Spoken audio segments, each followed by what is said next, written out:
Cherry ఇటు ఇటు Thippamma, face ఇటు చూపి అమ్మా. అమ్మ చెర్రీ ఎందుకు కలిగావమ్మా?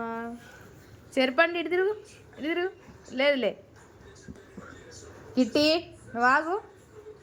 అందరి దగ్గర నువ్వే కూర్చోవాలి, అవి కూర్చోకూడదు. ఇంకా కాలం చేసి కూర్చుంది. ఏందది?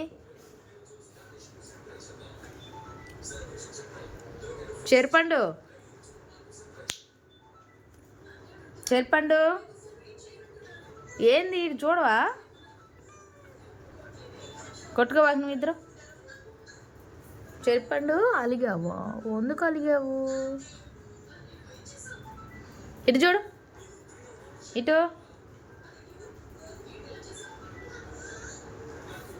కిట్టి ఆడ కొట్టిద్దని భయపడుతుందమ్మాయి.